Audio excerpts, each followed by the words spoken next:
Hoy vamos con la parábola del buen samaritano según la versión del Evangelio de San Lucas, capítulo 10, versículos del 25 al 37. Pero primero debo advertir que una lectura superficial de la parábola del buen samaritano puede inducir a error si es que ésta se lee aparte, separada o prescindiendo del resto de las demás escrituras y del evangelio de la fe y la gracia de nuestro Señor Jesucristo.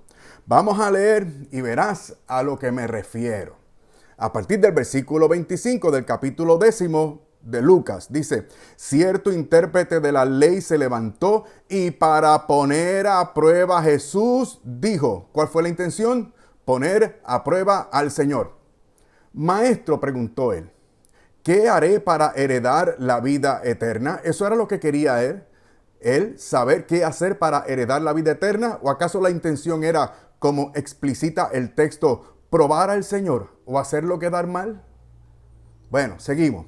Y Jesús le dijo: ¿qué está escrito en la ley? ¿Qué lees en ella? El Señor le está refiriendo a la ley. ¿Por qué? Porque era la ley suficiente para justificarse o para lograr ese objetivo de alcanzar la vida eterna. Eso es lo que algunos creen que es lo que está ocurriendo aquí, porque no siguen la parábola del buen samaritano en línea con el resto de la escritura y en sintonía con el evangelio de la gracia de nuestro Señor Jesucristo. Sigo. Respondiendo él dijo, el maestro de la ley dijo: amarás al Señor tu Dios con todo tu corazón y con toda tu alma y con toda tu fuerza y con toda tu mente, y al prójimo como a ti mismo. Entonces Jesús le dijo: has respondido correctamente, haz esto y vivirás. Repito, el Señor lo está confrontando con la ley, con su incapacidad para cumplir la ley. Pero claro, el hombre no se da cuenta, porque la intención no era saber, sino probar, retar, manipular. Pero vamos a ver en este video que la parábola del buen samaritano no enseña la justificación del pecador ni su salvación a través de las obras buenas o por hacer la caridad al menesteroso en sintonía con la ley divina, como insisto, o algunos piensan por ahí. El mismo malentendido sucede con otros textos bíblicos que vamos a tratar en esta nueva serie de videos y que voy a estar publicando semanalmente a partir de hoy. Pero vamos poco a poco, comenzando con el versículo 25. Nota ahí, esto es importante, vamos a establecer el contexto. Que el versículo 25 nos presenta a un maestro experto de la ley. Pero fíjate que en los versículos anteriores, entre el 21 al 24, fíjate en esos versículos, donde Jesús habla de la revelación a los pequeños o a los niños, en oposición a los sabios e inteligentes, lo cual incluye a los maestros de la ley, como lo era ese hombre al cual va dirigida esta parábola. Sígueme. Por eso Lucas pone el encuentro con el maestro de la ley inmediatamente después de los versículos anteriores, del 21 al 24, para contrastar a los humildes, a los niños, a los pequeños, como los que pueden aceptar al Señor como la autoridad personal del Padre y que por lo tanto pueden reconocer el mensaje de Jesús por encima de la ley en cuanto a la salvación, que era lo que se refería la pregunta original: ¿qué hacer para heredar la vida eterna? Así que, el Señor pone a los humildes y sencillos por encima de los que pretendían tener un conocimiento completo y verdadero de la ley. Por eso San Lucas presenta al maestro de la ley y la parábola del buen samaritano aquí, es decir, para confrontar al experto, es decir, al doctor de la ley, con el verdadero propósito de la ley, el cual era mostrar la incapacidad del hombre ante un Dios santo y justo, de manera que el hombre tenga que humillarse, reconociendo que no puede satisfacer la justicia de la ley y que por lo tanto debe suplicar la gracia divina, la cual otorga ese Señor a quien ese doctor de la ley quería retar y manipular, o como dice el texto, probar. Continuemos. Y por favor, escúchame con atención. El experto pregunta sobre qué hacer para tener la vida eterna. El Señor lo refiere al mandamiento, el cual el maestro de la ley se sabía muy bien y de memoria. Y además el Señor le dice que haga eso para que viva, para que tenga la vida eterna por la cual Él ha preguntado. ¿Sabe lo que muchos no ven aquí? ¿Sabe lo que la gente no puede ver allá afuera acerca de este texto? Lo que no pueden ver es que el Señor le está planteando la ley desde el punto de vista correcto, según Dios, para que se examine, para que se descubra por dentro y se humille, aceptando que Él, aunque sea doctor de la ley, no puede cumplir la ley en la cual se especializa. Porque de alguna manera, Él y nosotros como que desconocemos las funciones de la ley divina. Vamos a dedicar un video a eso. Esto es maravilloso. La ley de la vida, la ley de Dios, la ley divina tiene tres funciones. ¿Okay? Sirve como freno. Sirve como espejo para que te vea, para que te examine. Y sirve como guía. Te dice qué hacer, qué no hacer. Te refleja por dentro para que descubras tu incapacidad y te guía. ¿Hacia dónde? Hacia el Señor Jesús a través de la fe, de la confianza y la entrega. Esas son las funciones de la ley. Las funciones que lamentablemente este experto no podía identificar para acercarse al sentido más profundo y correcto de la ley, que era presentar al Salvador. Ahora, la pregunta que te hago es, escúchame, my friend, esta es la pregunta. ¿Cumplía aquel maestro ese mandamiento del cual sabía mucho, incluyendo la exigencia de cumplirlo perfecta y santamente? ¿Cómo, Fer? ¿Perfecta y santamente? Sí, claro. Refiérete a Santiago, capítulo 2, versículos 10 y 11. No es como me apetezca, como pueda, según yo pueda. No, es cumplir santa, justa, profunda y totalmente la ley divina, los preceptos de la ley de Dios. Y otra pregunta que te hago es, ¿tú obedeces y cumples a la perfección y santamente según Dios ese mandamiento que conoces muy bien? Mira, vamos a dejarnos de vainas. Tú sabes que no puedes, sabes que nunca has podido y sabes que nunca podrás. Y yo también, yo sé muy bien que no puedo, que no he podido y que nunca podré. Aquel experto de la ley lo sabía al igual que tú y yo lo sabemos. Y fue por eso que dice el versículo 29, pero queriendo él justificarse. Ahora en adelante, el maestro de la ley, queriendo justificarse a sí mismo, dijo a Jesús, ¿y quién es mi prójimo? Dando largas al asunto, o sea, rebuscando el tema. ¿Para qué? Para justificarse a sí mismo. Aquí el hombre quiere rebuscar.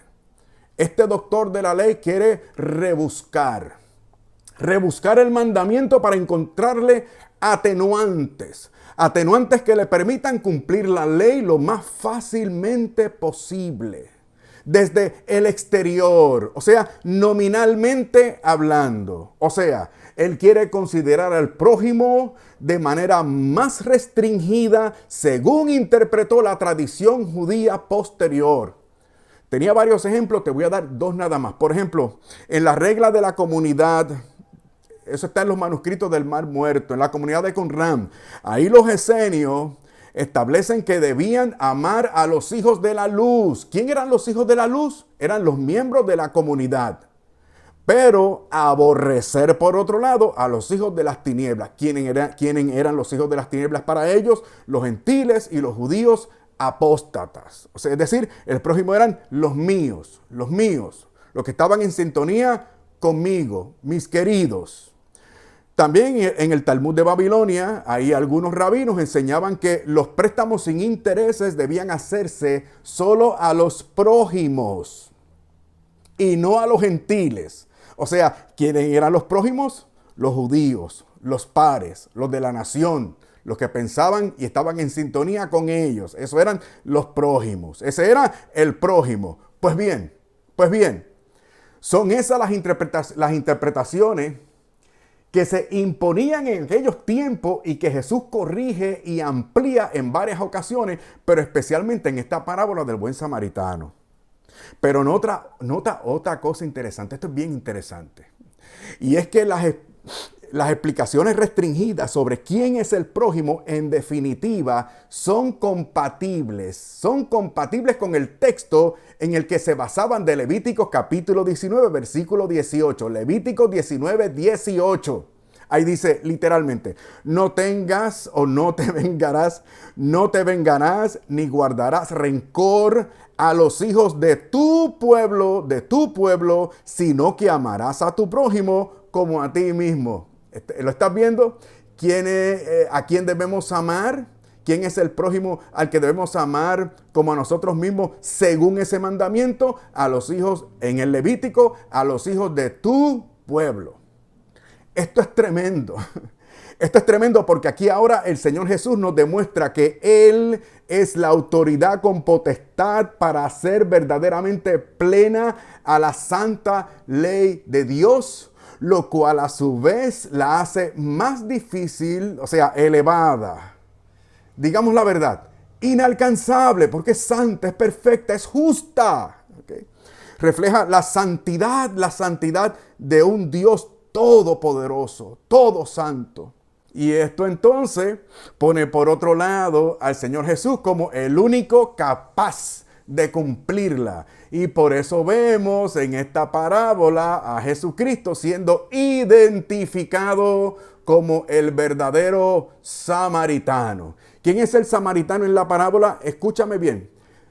No he leído no hay ningún comentarista, y he leído muchos, que descarte la aplicación del personaje del samaritano como no refiriéndose al Señor Jesús.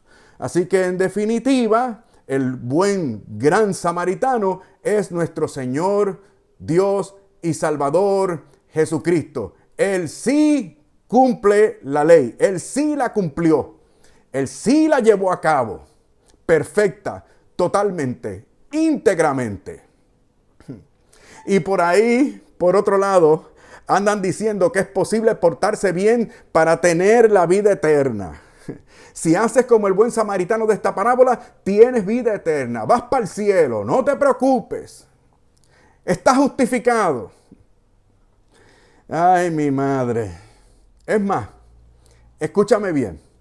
Porque si ahora resulta que el hombre que recibió la paliza en esta parábola es el prójimo, o sea, tu hermano, pues resulta que lo debes amar sobrenaturalmente a imagen del mismo Cristo. Evangelio según San Juan capítulo 13 versículo 34. Un nuevo mandamiento les doy, que se amen los unos a los otros como yo los he amado. No que lo ame como a mí mismo, sino como Jesucristo lo ha amado. Hasta lo sumo, hasta el extremo. ¿Cumplo yo con ese nuevo gran mandamiento? ¿Cumplo yo con esa plenitud? ¿Cumplo yo con esa excelencia? Por eso, cuando el maestro de la ley preguntó a Jesús, ¿y quién es mi prójimo?, buscaba confirmar la interpretación restringida Pero por otro lado, Jesús responde con la parábola del buen samaritano. Esto desafió radicalmente la interpretación farisea y legalista de la época y desafió, por tanto, la idea religiosa que tenía aquel maestro de la ley. Pero por otro lado, esto mismo desafía la opinión que muchos tienen hoy en día. Leamos otra vez el versículo 29. Y vamos a notar algo muy interesante. Dice, pero queriendo él justificarse a sí mismo, dijo a Jesús, ¿y quién es mi prójimo? Volvemos, justificarse a sí mismo. O sea, el doctor quería quedar bien ante Jesús, ante los demás y por consiguiente para con Dios. Otra vez, él, el experto, el hombre de la ley, lo ve todo desde el exterior, desde la apariencia, según él mismo, según sus fuerzas, según su capacidad intelectual y su calidad moral. En este contexto, el maestro de la ley quiere probar que ha cumplido el mandamiento del amor al prójimo, o sea que, en vez de reconocer de inmediato en ese momento su incapacidad de cumplirlo perfectamente, trata de limitar el concepto de prójimo para hacerlo más accesible a su intención, a su interés y a su pretensión. Por eso es que aquel experto no pregunta, ¿cómo puedo amar mejor a mi prójimo? Sino, o sea, a quien es verdaderamente el prójimo, según tu palabra, según tu revelación, según la plenitud que tú llevas a cabo de ese mandamiento. No pregunta eso, pregunta, ¿y quién es mi prójimo? No cómo puedo amar mejor, sino quién es mi prójimo. Buscando con esto una reafirmación de lo que él quería y no una corrección de lo que él creía. Por eso, esto comprueba el entendimiento erróneo que él tenía y que otros muchos siguen compartiendo hoy, de que las supuestas obras buenas añaden justicia a favor de uno, cuando en realidad aquí en esta parábola se demuestra que eso es imposible. Por eso sentencia San Pablo en Romanos capítulo 3, versículo 20, dice, cito, porque por las obras de la ley ningún ser humano será justificado delante de él, pues por medio de la ley viene el conocimiento del pecado. Bueno, pero ahora el Señor le comienza a narrar la parábola. Vamos a ver primero la descripción del hombre herido y necesitado, que seguramente era judío como él, ¿no? Y que también de los otros de la misma raza que se creían justos debido a la ley. Comenzando con el versículo 30, dice, Jesús le respondió, cierto hombre bajaba de Jerusalén a Jericó. Cierto hombre bajaba de Jerusalén a Jericó. Si viene de Jerusalén, demuestra y es prueba de que era judío, de los pares. Y cayó en manos de salteadores, los cuales después de despojarlo y darle golpes, se fueron dejándolo medio muerto. Mira qué cosa, qué casualidad. Lo mismo que le hicieron al Señor, lo despojaron, lo golpearon y lo abandonaron.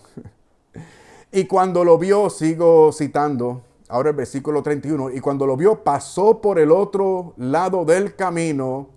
Del mismo modo también un levita, cuando llegó al lugar y lo vio, pasó por el otro lado o por otro lado del camino. Mira qué interesante está esto.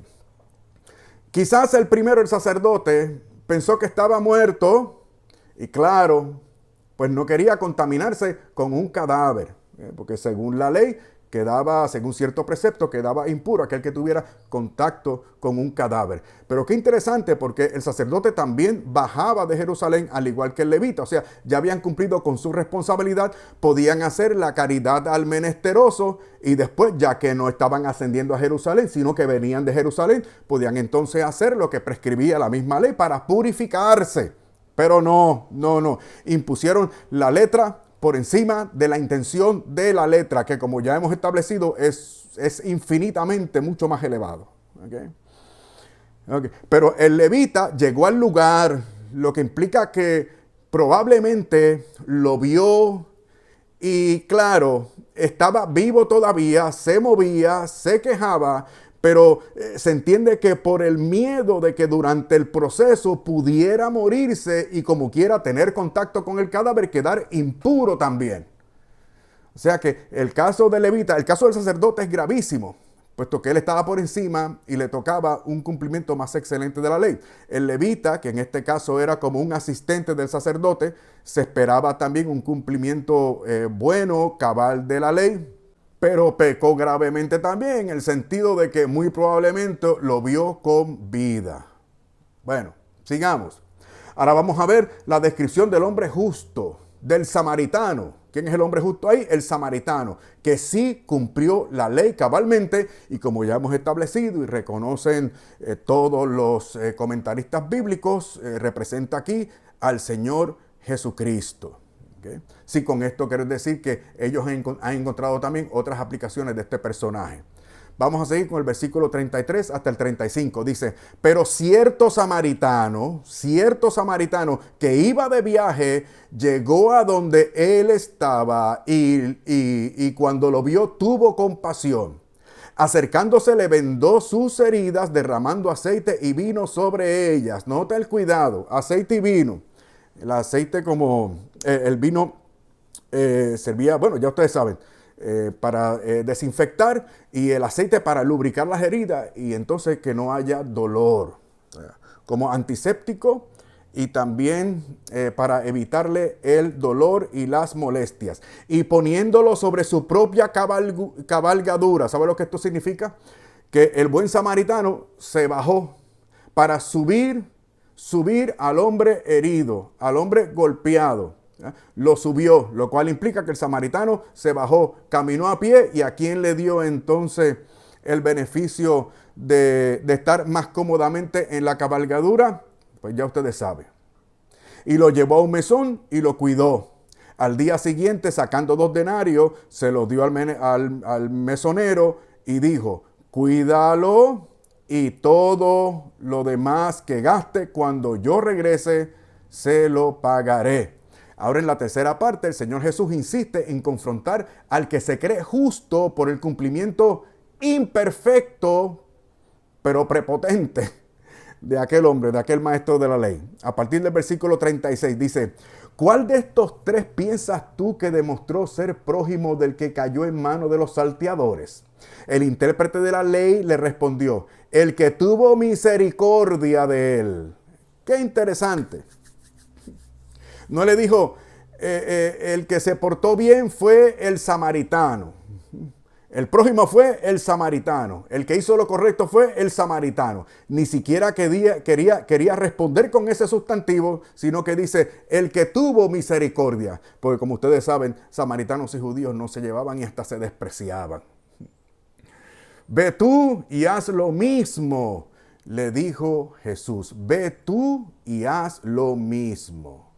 Y por esta frase, otra vez, algunos hoy vuelven a insistir en que es posible obrar lo suficientemente como exige la ley de Dios y así adulteran el contexto y profundidad de esta parábola. Y asimismo van contra el resto de las Sagradas Escrituras que señalan la imposibilidad de cumplir la ley, de tener mérito suficiente por medio de las obras para ser justificados ante Dios y de la necesidad absoluta y completamente de la gracia divina, según apunta y consuela el Evangelio de la gracia por medio de la fe y no por obras. Fer, pero es que ahí habla de las obras de la ley, no de las buenas obras. Las incluye todas, te lo voy a demostrar. Quédate ahí para que tú veas. Ya mismito llegamos a eso. O sea que las buenas obras vendrán como consecuencia de la gracia, por la cual somos regenerados por el Espíritu Santo, para que en adelante podamos obrar por amor, según Gálatas 5:6, y no por medio o como medio salvífico, o por interés, o por algo, o porque algo tenga que añadirse. ¿Y sabes por qué? ¿Sabes por qué? Porque si tú tienes que completar o complementar algo de valor ya infinito, como el sacrificio vicario, perfecto, completo y definitivo de Jesús, ¿cuántas obras buenas y perfectas tú y yo tenemos que hacer? Para llegar a complementar o a completar algo que ya es infinito, ya es suficiente. ¿Te acuerdas? ¿Te acuerdas? Todo está cumplido, todo está consumado, dijo el Señor en la cruz.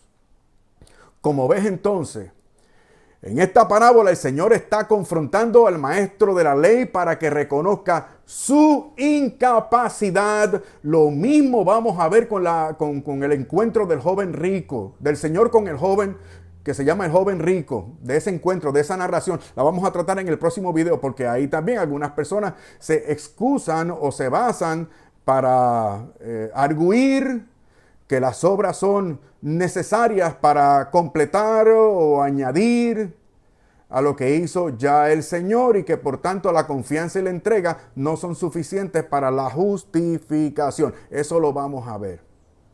Como ves entonces, continúo, el Señor no le pasa la manito, ni le cree capaz de cumplir nada para tener la vida eterna, ni se conforma con que el tipo sepa mucho, ni aparente ser religioso o tenga buena reputación.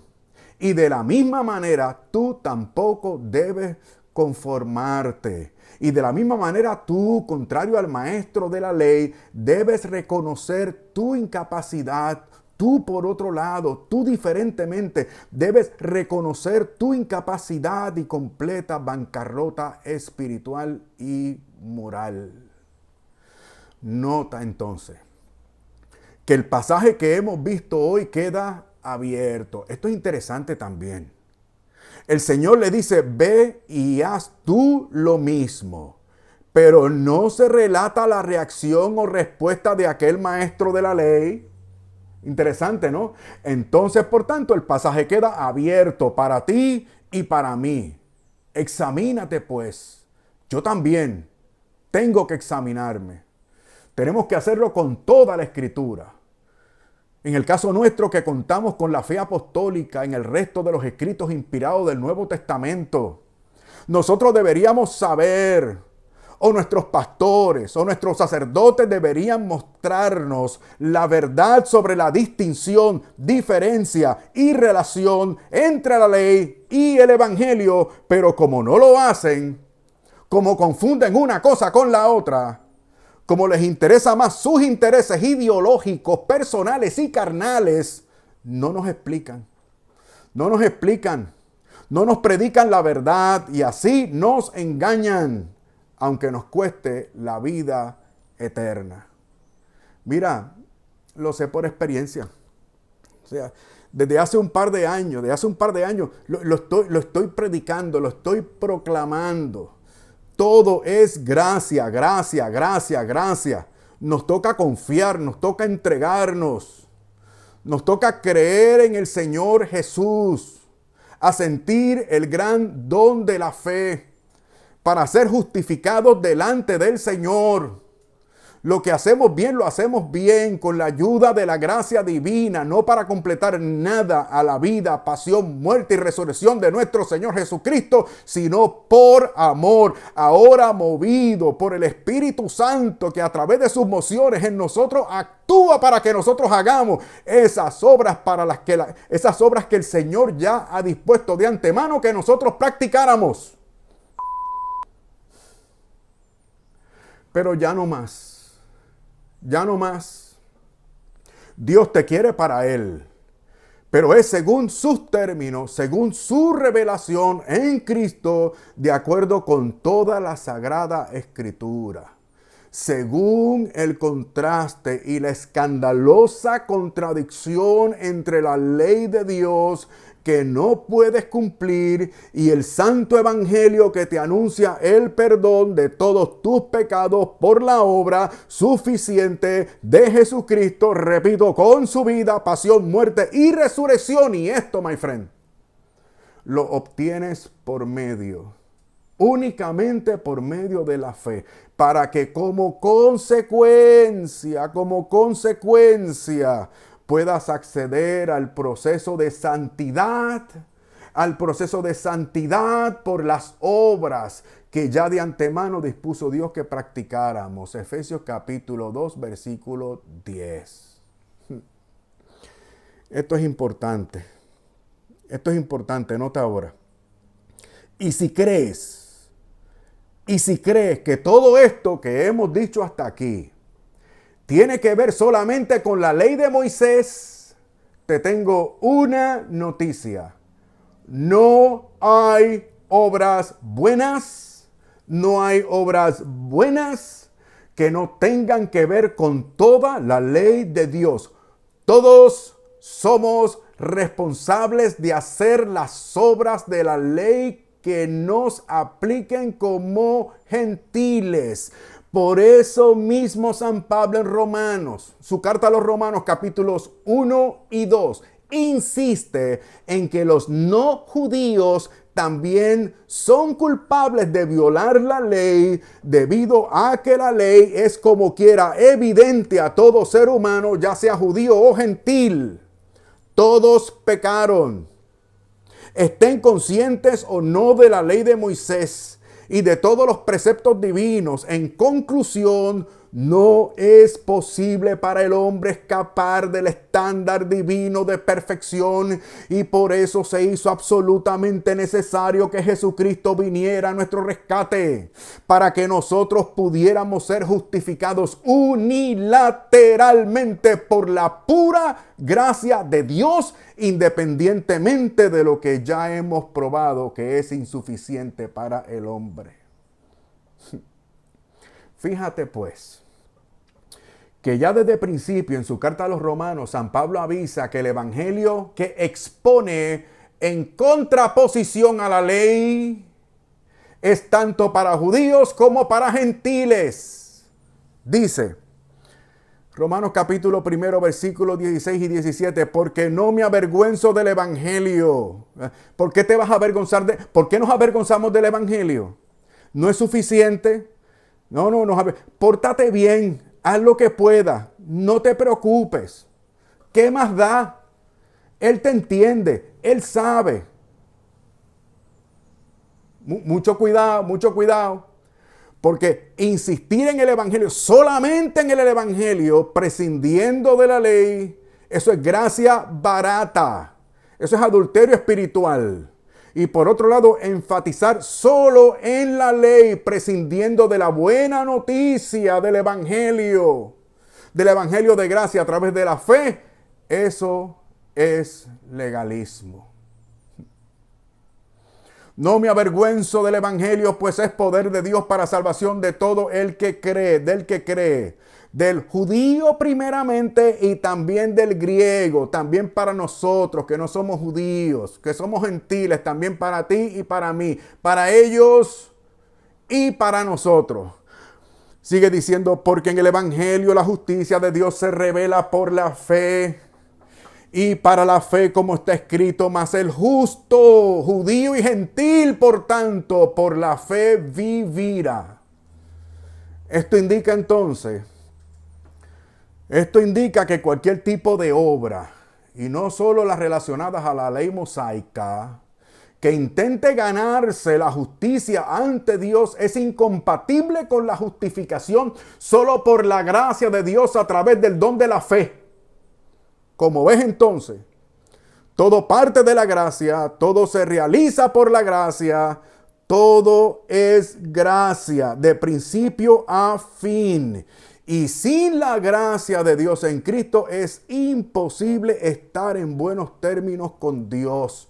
Romanos 5:1. Por tanto, estoy citando, habiendo sido justificados por la fe, tenemos paz para con Dios por medio de nuestro Señor Jesucristo.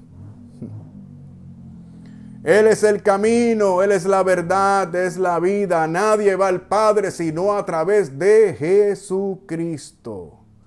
Y esto entonces es la función de la ley. Mostrarte a Cristo como el único medio sin el cual estás perdido y condenado eternamente. Y a propósito, no te quejes de por qué esto es así. Y no como yo quiero, o no como me dicen que es más justo, porque te pregunto, aquí tú y yo, ¿quiénes somos nosotros para dictar la pauta de lo que es bueno y justo al Dios creador y todopoderoso? ¿Ah? ¿Por qué no mejor más bien nos alegramos por el consuelo que nos brinda el Evangelio? La buena noticia del Evangelio de nuestra reconciliación con Dios a través de la fe en Cristo. Es que la gente insiste en otros medios, otros caminos, otros señores, otros medios, otros métodos. Por eso este mensaje altera a la gente. Me he dado cuenta en algunas publicaciones de este servidor en la que trato de exponer esta buena noticia y la gente se altera, la gente dice, no, yo tengo que hacer algo. ¿Qué tú puedes hacer? ¿Qué puedes añadir? Mira, perdona si me altero, te estoy hablando con cariño y con respeto. Por favor, mi muy amado. No seas prepotente ni trates de justificarte a ti mismo como hizo el maestro de la ley de esta parábola. No te fíes de tu propio criterio, ni le apuestes a tus obras. No apuestes a tus obras. Mira a Cristo, míralo en la cruz. Acepta el don de la fe que estás recibiendo en este momento a través de esta exposición de la palabra divina y obtendrás, ahora sí obtendrás eso por lo que preguntaba el maestro de la ley. ¿Te acuerdas? ¿Qué puedo hacer para tener la vida eterna? La respuesta el Señor se la dio a Nicodemo en el capítulo 3 del Evangelio según San Juan, para que todo aquel que en Él cree no se pierda, sino que tenga vida eterna. Cree, entrégate, confía. Esa fue la buena noticia que le dio Pablo y Silas al carcelero de Filipo. ¿Te acuerdas? Cree en el Señor Jesús y serás salvo tú y tu casa. Por favor, ayúdanos en esta nueva etapa de desarrollo de este canal y nuestro ministerio. Te invito a que nos hagas una contribución a través del método fácil y seguro de PayPal. El enlace para esa donación lo encuentras en la descripción de este video. Por favor, ayúdanos si te es posible. Ahí también en la descripción de este video verás los beneficios que son humildes pero sinceros, muy sinceros, que reciben mensualmente cada uno de nuestros bienhechores. Por tu ayuda, muchas gracias. Y de todo corazón deseo y oro para que tengas paz.